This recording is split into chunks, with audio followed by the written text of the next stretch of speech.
Okay आज का lecture हमारा है wave particle nature of matter यानी कि डुअल नेचर ऑफ मैटर।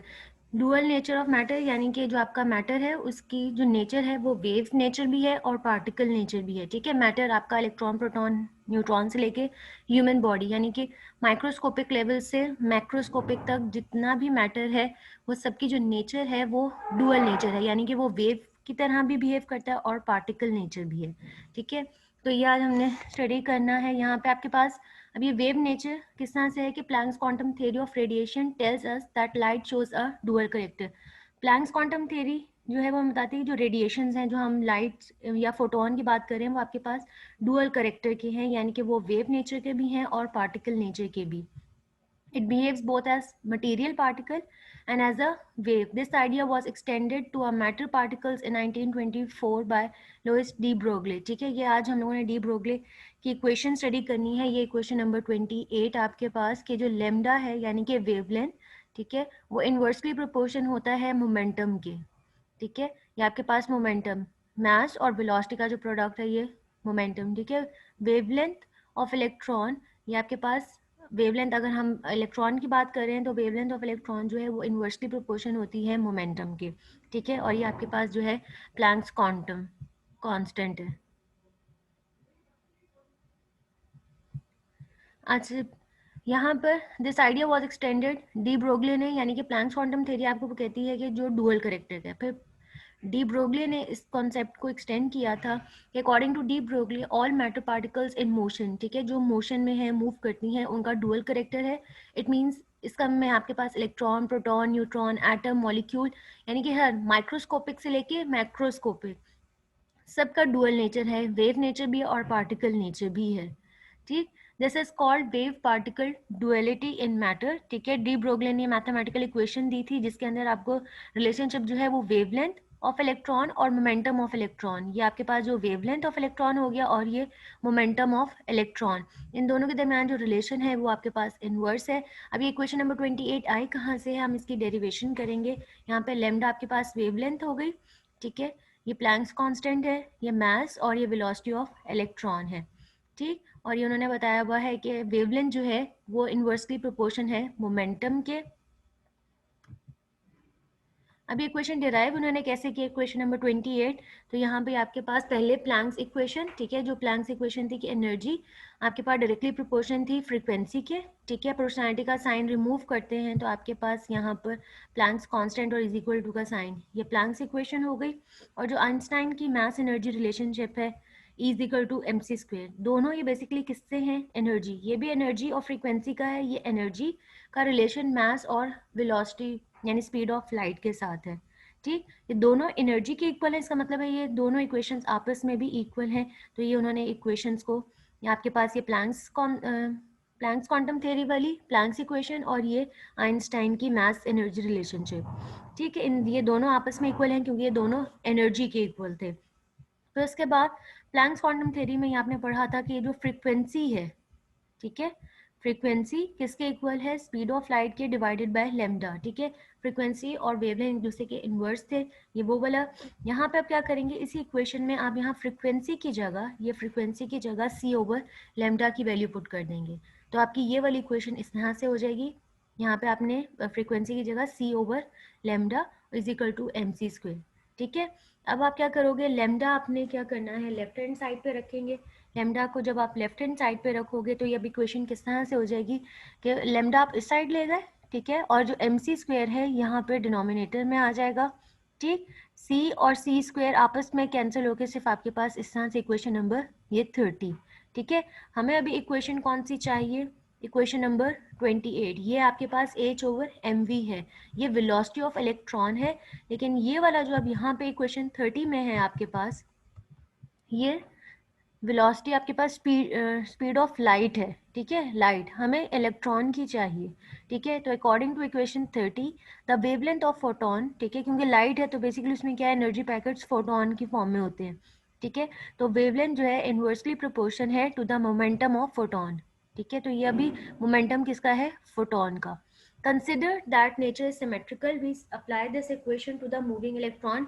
तो हम यही इक्वेशन यूज करेंगे, equation number 30 for a moving electron, और यहाँ पे mc की जगह हो जाएगा mv, यानी कि मास ऑफ इलेक्ट्रॉन और वेलोसिटी ऑफ इलेक्ट्रॉन। तो ये क्वेश्चन नंबर 28 के जो वेवलेंथ है वो इन्वर्सली प्रोपोर्शन है मोमेंटम के। अब इक्वेशन नंबर 28 से अभी हम कैलकुलेशंस करेंगे कि according to equation 28 wavelength of electron is inversely proportion to momentum of electron. ठीक है, अब हम सपोज करते हैं कि जो वेलोसिटी ऑफ इलेक्ट्रॉन, ठीक है, उसकी वैल्यू जो आपके पास 2.188 मल्टीप्लाई 10⁶ मीटर पर सेकेंड है। ठीक है, ये इलेक्ट्रॉन की वेलोसिटी हो गई। अब इसके अंदर हमने वेवलेंथ बेसिकली फाइंड आउट करनी है, तो ये आपके पास प्लैंक्स कांस्टेंट जिसकी वैल्यू 6.626 मल्टीप्लाई बाय 10⁻34। ठीक है, ये मास ऑफ इलेक्ट्रॉन 9.108 मल्टीप्लाई 10⁻31, और ये आपके पास वेलोसिटी हो जाएगी इलेक्ट्रॉन की विच इज 2.188 मल्टीप्लाई 10⁻6। ठीक है, ये वैल्यूज आप करेंगे तो आपके पास वेवलेंथ आ जाती है विच इज 0.33 मल्टीप्लाई 10⁻9 मीटर। ठीक है, या अगर हम इसको लिख सकते हैं 0.33 नैनोमीटर। ठीक है, क्योंकि 10⁻9 meter is equal to 1 meter. ठीक है, तो यहाँ पे 10⁻9 हम मीटर ऐसे लिख सकते हैं, या आप इसकी जगह नैनोमीटर लिख सकते हैं। अब ये आपके पास वेवलेंथ आ गई है इलेक्ट्रॉन की। ठीक है, जो इलेक्ट्रॉन की wavelength, this value of wavelength of electron while moving in the first orbit of hydrogen atom is comparable to the wavelength. फिर उन्होंने ये जो अभी हमने कैलकुलेट की है इस वैल्यू को उन्होंने कंपेयर किया था वेवलेंथ ऑफ इलेक्ट्रॉन, और वो उन्होंने कैसे मेजर की थी, with the help of x rays. ठीक है, एक्सरेज की हेल्प से उन्होंने वेवलेंथ फाइंड आउट की, तो वो भी इतनी ही थी जितनी यहाँ अभी हमने कैलकुलेट की है। ठीक है, ये हमने इलेक्ट्रॉन के लिए वेवलेंथ कर ली। उसके बाद हम अगर सपोज करते हैं if we imagine a proton moving in a straight line, कि अगर प्रोटॉन जो है वो मूव कर रहा है विद सेम वेलोसिटी, जैसे हमने इलेक्ट्रॉन की मेंशन की थी 2 पॉइंट। ठीक है, इसी तरह अगर प्रोटॉन भी उसी सेम वेलोसिटी के साथ अगर मूव कर रहा है, तो अगर हम उसकी वेवलेंथ की वैल्यू कैलकुलेट करें तो हमारे पास वो आती है 6 वो आपके पास 1836 टाइम्स स्मॉलर आती है। ठीक है, 1836 टाइम्स स्मॉलर क्यों आ रही है, क्योंकि इसका मास इतना ज़्यादा होता है। ठीक है, प्रोटॉन की आपके पास वेवलेंथ जो है वो 1836 टाइम्स स्मॉलर आ रही है than that of electron. Reason क्या है, क्योंकि प्रोटॉन का मास 1836 टाइम्स लार्जर होता है। ठीक है, और आपने मास लिया हुआ इन डिनोमिनेटर में, यानी कि इनवर्स है लेमडा, और जो मास है वो एक दूसरे के इनवर्स है। ठीक है, तो प्रोटॉन ऑफ मास ज़्यादा होता है, इस वजह से उस वेवलेंथ ऑफ प्रोटॉन जो है वो 1836 टाइम्स ही स्मॉलर होगा देन दैट ऑफ इलेक्ट्रॉन। ठीक, और अगर हम कैलकुलेट करना चाहें अल्फा पार्टिकल के लिए, और अल्फा पार्टिकल की हम वेलोसिटी वही सेम रख रहे हैं जो इलेक्ट्रॉन की वेलोसिटी है। ठीक है, तो अल्फा पार्टिकल्स क्या होते हैं, प्रोटॉन के ऊपर अगर पॉजिटिव चार्ज होता है तो अल्फा पार्टिकल के ऊपर 2+2 चार्ज होता है। ठीक है, तो फिर क्या हो जाएगा, ये 1836 का भी आपके पास डबल हो गया, यानी ये 7344 टाइम्स मजीद स्मॉलर हो जाएगा as compare to that of electron. ठीक है, तो इलेक्ट्रॉन से ये अल्फा पार्टिकल्स की भी वेवलेंथ और कम होती जाएगी। ठीक है, यानी कि मास जितना ज़्यादा होता है वेवलेंथ उतनी कम होती है। ठीक है, अगर हम अब सपोज करते हैं कि आपके पास एक स्टोन का मास, ठीक है, स्टोन का मास आपके पास 1 ग्राम है, तो अब ये बहुत ज़्यादा ही, ठीक है, अगर हम इलेक्ट्रॉन से कंपेयर करें तो ये मास बहुत ज़्यादा है, तो ऑब्वियसली वेलोसिटी इसकी क्या है 10 मीटर पर सेकेंड, और वेवलेंथ क्या हो गई है 6.26 मल्टीप्लाई 10⁻30। वो आपके इलेक्ट्रॉन की थी -9 में, और ये अब आपने मास 1 ग्राम तक ले गए हैं। अब इसकी वेवलेंथ कितनी हो गई है -30। ठीक है, जितना मास ज़्यादा होता है वेवलेंथ उतनी कम होती है। ठीक है, आपके पास वेवलेंथ और मास का इनवर्स रिलेशन है। मास जितना ज़्यादा है, अगर 1 ग्राम मास है, ठीक है, 1 ग्राम मास का मतलब क्या है, अगर हम केजी में लें तो होता है 10⁻³ kg। ठीक है, तो आपके पास मास जितना ज़्यादा होगा, यानी कि जितनी मैक्रोस्कोपिक बॉडीज़ हैं जैसे ह्यूमन बींग्स हैं, तो इस वजह से हम लोगों का वेव नेचर नज़र नहीं आता, हम लोगों को लगता है कि हम पार्टिकल हैं, जबकि ऐसी बात नहीं है। हर चीज़ जो है, सब मैटर जो है उनके डुअल करेक्टर है। मैटर यानी कि वो पार्टिकल नेचर भी में है और वेव नेचर भी है, लेकिन मास ज़्यादा होने की वजह से इस वजह से हमारा वेव नेचर नज़र नहीं आता। ठीक है, this wavelength is so small that it can not be measured by any conceivable method. It means that heavy material particles have waves associated with them but they cannot be captured, and we say that macroscopic bodies don't have the waves. ठीक है, तो यही इसका summary है कि मास बहुत ज़्यादा है ठीक है, इस वजह से लगता है कि जो हैवी मटेरियल पार्टिकल्स हैं या मैक्रोस्कोपिक बॉडीज हैं डोंट हैव दी वेव्स। ठीक है, ये आपके पास डुअल नेचर का था। फिर उसके बाद एक्सपेरिमेंटल वेरिफिकेशन की थी डुअल नेचर ऑफ मैटर की। तो ये आपके पास 1927 में अमेरिकन 2 साइंटिस्ट थे, डेविसन और जर्मर। इन्होंने एक्सपेरिमेंट परफॉर्म किया था कि उन्होंने चेक करना था। ये तो डी ब्रोगले ने इक्वेशन दी है, ठीक है। डी ब्रोगले का जो इम्पोर्टेंट काम था, उसने इक्वेशन दी थी कि लेमडा यानी कि वेवलेंथ और मोमेंटम का इन्वर्स रिलेशन है। अब एक्सपेरिमेंटली ये डिटर्मिन किया था ये 2 साइंटिस्ट ने, डेविसन और जर्मन ने, ठीक है। इलेक्ट्रॉन्स, अब किस तरह से इन्होंने प्रैक्टिकल किया था कि electrons were produce from heated tungsten filament, ठीक है। हीटेड टंगस्टन फिलामेंट से प्रोड्यूस हो रहे थे इलेक्ट्रॉन्स और उनको एक्सलरेट किया था पोटेंशियल डिफरेंस, यानी कि इलेक्ट्रिसिटी सप्लाई की थी तो इलेक्ट्रॉन ऑब्वियसली चार्ज हो गया था, ठीक है। और फिर एक्सीलरेटेड इलेक्ट्रॉन्स अंडरगो डायफ्रैक्शन, ठीक है। ये आपने लाइट के फिनोमेना पढ़ा होगा, रिफ्लेक्शन, रिफ्रैक्शन, डायफ्रैक्शन।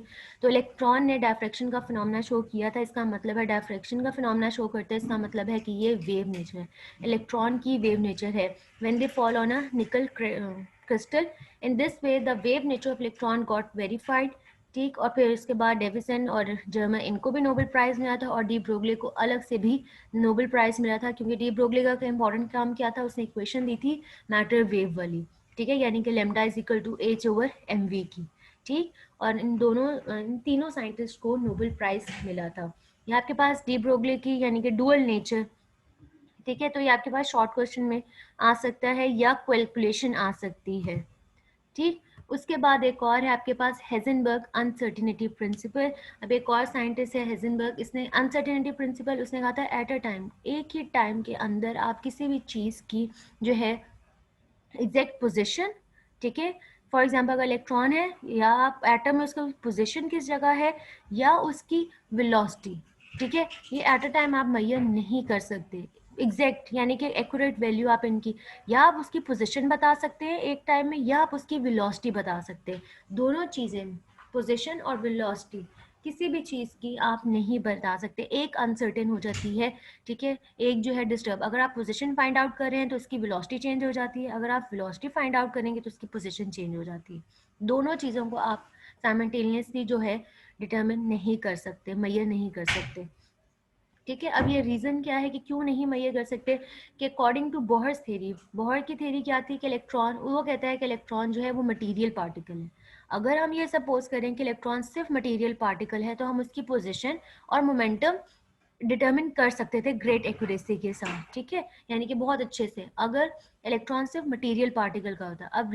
अब हुआ ये है कि अब कॉन्सेप्ट आ चुका है कि इलेक्ट्रॉन जो है उसकी वेव नेचर भी है और मैटर पार्टिकल नेचर भी है। अब वेव नेचर की वजह से it has not been possible for us to measure simultaneously the exact position of electron and velocity of electron, ठीक है, क्योंकि अब उसकी वेव नेचर है, तो वेव नेचर की वजह से एग्जैक्ट पोजिशन और वेलोसिटी ऑफ इलेक्ट्रॉन ये आप साइमल्टेनियसली यानी कि साथ साथ जो है मेजर नहीं कर सकते। ये चीज़ जो है बताई थी आपको हेजनबर्ग ने 1927 में, इसको हम कहते हैं हेजनबर्ग्स अनसर्टेनिटी प्रिंसिपल। अनसर्टेन का मतलब होता है गैर यकीनी, एक चीज़ एक्यूरेट हो जाएगी तो दूसरी अनसर्टेन हो जाती है, ठीक है।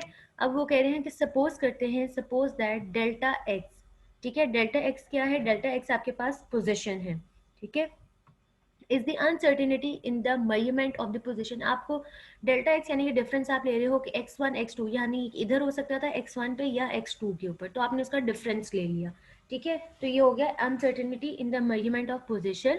और डेल्टा p क्या है, is the uncertainty in the measurement of momentum of electron. Momentum क्या होता है, mass over mass multiply by velocity. Mass तो उसका सेम रहेगा, ठीक है, तो वेलोसिटी की वजह से, वेलोसिटी में जो चेंज आ रहा है उससे क्या होगा, उसका मोमेंटम भी चेंज हो जाता है, ठीक है। तो यहाँ पे डेल्टा एक्स हम यूज कर रहे हैं uncertainty in the position, in the measurement of position of electron, और ये आपके पास मोमेंटम ऑफ इलेक्ट्रॉन, ठीक है, ये ग्रेटर हो सकता है या is equal to H over 2 pi. ये आपके पास अनसर्टेनिटी, हेजनबर्ग अनसर्टेनिटी प्रिंसिपल की इक्वेशन है, ये आपने याद रखनी है। अब इसको थोड़ा सा और उन्होंने एक्सप्लेन किया है कि this relationship is also called uncertainty principle. ये वाला जो है ये रिलेशनशिप, ठीक है, इसको हम कहते हैं अनसर्टिनिटी प्रिंसिपल, ठीक। अब इस इक्वेशन में आपको क्या बता रहे हैं कि this equation shows that if delta x is small, अगर डेल्टा एक्स की वैल्यू आप लेते हो बहुत स्मॉल है, then delta P will be large. ठीक है, एक वैल्यू अगर आप स्मॉल लेते हैं, अगर पोजीशन की वैल्यू डेल्टा एक्स की वैल्यू स्मॉल है तो डेल्टा पी यानी कि उसकी जो मोमेंटम की वैल्यू है वो लार्ज हो जाएगी। ठीक है, वाइस वर्सा, एक चीज़ स्मॉल है तो दूसरी लार्ज होगी। if one quantity is measured accurately then the other becomes less accurate। ठीक है, अगर एक वैल्यू आपने accurately यानी पोजीशन फाइंड आउट सही से कर ली है तो क्या होगा, उसकी वेलोसिटी जो है वो अनसर्टेन हो जाएगी, लेस एक्यूरेट है। Hence, certainty is the in the determination of one quantity introduces uncertainty in the determination of the other quantity। दूसरी चीज के अंदर वो अनसर्टेन हो जाते हैं, आपको कंफर्म नहीं रहती। ठीक है, बार बार एक ही चीज़ उन्होंने रिपीट की है अनसर्टेनिटी प्रिंसिपल में। अब यहाँ पर the uncertainty principal is applicable only for microscopic particles. Microscopic यानी कि जो बहुत स्मॉल साइज के, जैसे इलेक्ट्रॉन, प्रोटॉन, न्यूट्रॉन। ठीक है, लार्ज पार्टिकल्स के अंदर इसकी कोई सिग्निफिकेंस नहीं है अनसर्टेनिटी प्रिंसिपल, क्योंकि जितना माइक्रोस्कोपिक होती है वो बेसिकली बिहेव ही पार्टिकल नेचर में कर रहा होता है। जो चीज़ पार्टिकल नेचर की हमें लग रही होती है उसके अंदर हम पोजिशन और वेलोसिटी एक्यूरेटली फाइंड आउट कर सकते हैं। फॉर एग्जाम्पल कोई कार है, ठीक है, वो मूव कर रही है तो आप उसकी पोजीशन भी बता सकते हैं, आप उसकी वेलोसिटी भी बता सकते हैं एक्यूरेटली। ठीक है, क्योंकि वो पार्टिकल नेचर के तौर पे बिहेव करती है। अभी हमने पीछे पढ़कर आए हैं डुअल नेचर में कि मास जितना ज़्यादा होता है वेवलेंथ उतनी कम हो जाती है, तो हमें वो लगता है कि उसका वेव नेचर नहीं है। ठीक है, इसी तरह अब आपके पास अनसर्टेनिटी वाले प्रिंसिपल माइक्रोस्कोपिक पार्टिकल्स के लिए, क्योंकि माइक्रोस्कोपिक पार्टिकल जो है वो वेव नेचर और पार्टिकल दोनों के तौर पे बिहेव कर रहे होते हैं।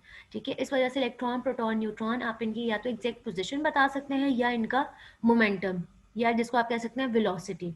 ठीक है, अब यहाँ पर उन्होंने बताया कि Compton effect can help us to understand the uncertainty principle. अब आप लोगों ने फिजिक्स में पढ़ा होगा कॉम्पटन इफेक्ट, अगर नहीं पढ़ा तो एकदम मैं आपको एक दफ़ा यहाँ पे बता देती हूँ कि कॉम्पटन इफेक्ट क्या होता है।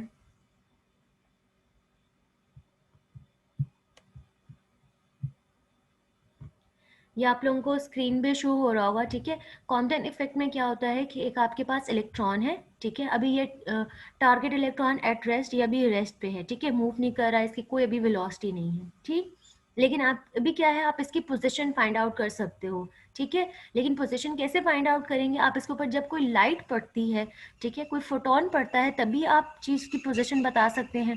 ठीक है, अब ये हो गई इंसिडेंट फोटोन, क्योंकि लाइट किसकी फॉर्म में होती है, एनर्जी पैकेट, जिसको हम कहते हैं फोटोन। तो यहाँ पे ये एनर्जी पैकेट यानी फोटोन आया, ठीक है, और उसने क्या किया, इसको हिट किया। हिट करने से अब क्या हो गया, इसकी अगर पोजीशन बता दी है, लेकिन इस टाइम इसकी वेलोसिटी क्या थी, 0। लेकिन अब हिट करने से क्या हुआ है कि इसने इसकी एनर्जी गेन कर ली और ये अब इस तरफ मूव कर रहा है। अब ये इलेक्ट्रॉन जो है वो इस तरफ चला गया। ठीक है, तो अब इसकी वेलोसिटी क्या हो गई है, चेंज हो गई है। ऑब्वियसली जब मूव कर रहा है तो इसकी वेलोसिटी कुछ और है, यहाँ पे ये रेस्टिंग मोड में था, इसकी वेलोसिटी अभी कुछ और थी। ठीक, ये जो इलेक्ट्रॉन था उसने अपनी एक तो डायरेक्शन चेंज कर ली और वो इधर मूव कर रहा है, बजाय ये इस तरफ सीधा मूव करने की इधर मूव कर दिया।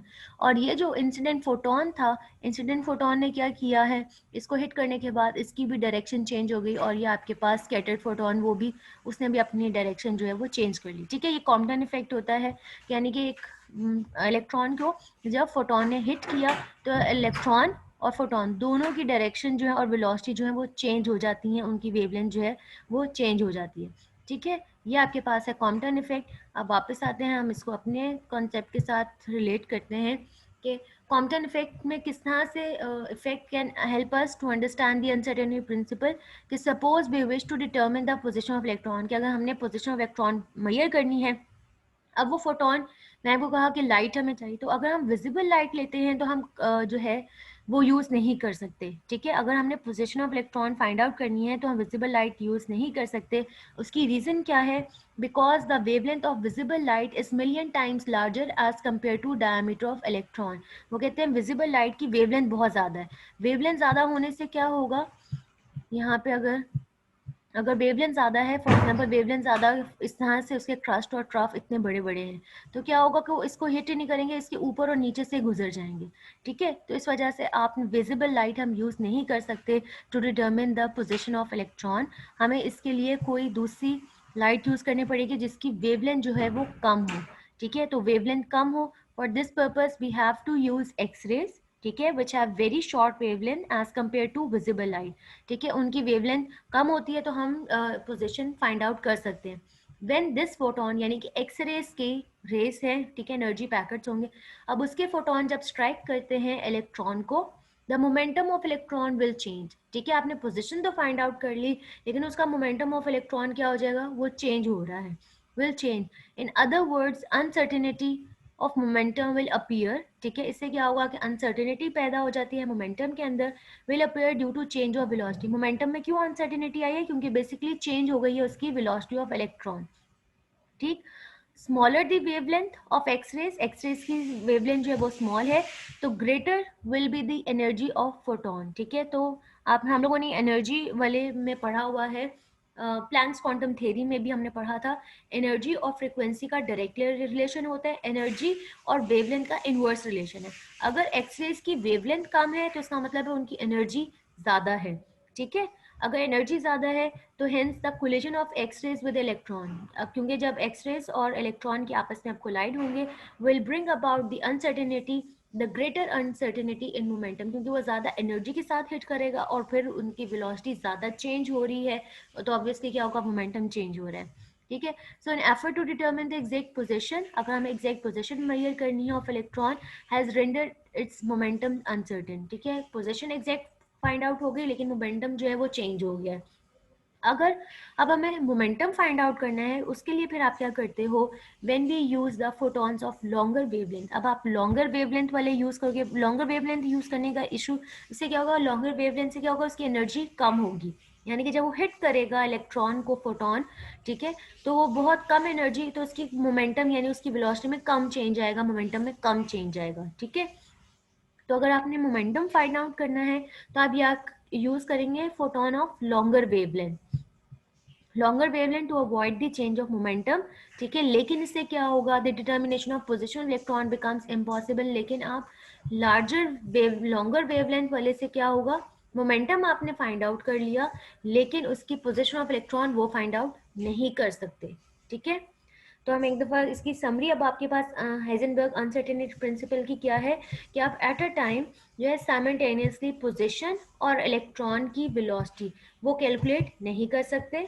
ठीक है, ये आपके पास अनसर्टेनिटी प्रिंसिपल है, ये इसकी रिलेशनशिप है। ठीक है, अनसर्टेनिटी का। ठीक, उसके बाद उन्होंने आपको बताया है कि अगर इन केस अगर आप चाहें कि हम फाइंड आउट करें, ठीक है, अगर आपने मोमेंटम फाइंड आउट करना है इलेक्ट्रॉन का, तो आप क्या यूज़ करते हो, स्मॉलर वेवलेंथ वाला। ठीक है, स्मॉलर वेवलेंथ वाला फोटोन आप यूज़ करेंगे, जैसे कि शॉर्ट वेवलेंथ वाला कौन सा हो सकता है, एक्स रेज आप यूज़ कर लें। अगर आप मोमेंटम फाइंड अगर आपने जो है पोजीशन फाइंड आउट करनी है, ठीक है, अगर position of electron find out करनी है तो आप स्मॉल शॉर्ट वेवलेंथ यूज करते हैं। अगर आपने मोमेंटम फाइंड आउट करना है, ठीक है, तो उसके लिए आप क्या यूज करते हैं, लॉन्गर वेवलेंथ। ठीक है, तो ये इसकी एक समरी है, इस पूरे टॉपिक में आपने ये पढ़ा। ठीक है, यहाँ जो आज का चैप्टर में ये जो टॉपिक्स है, डी ब्रोगले, ठीक है, और ये हाइजेनबर्ग अनसर्टेनिटी प्रिंसिपल, तो ये मोस्टली आपको शॉर्ट क्वेश्चंस के अंदर आते हैं। ठीक है, क्योंकि छोटे छोटे से प्रिंसिपल्स है, ज़्यादा इनकी एक्सप्लेनेशन ही है, तो ये आपके शॉर्ट क्वेश्चंस हैं।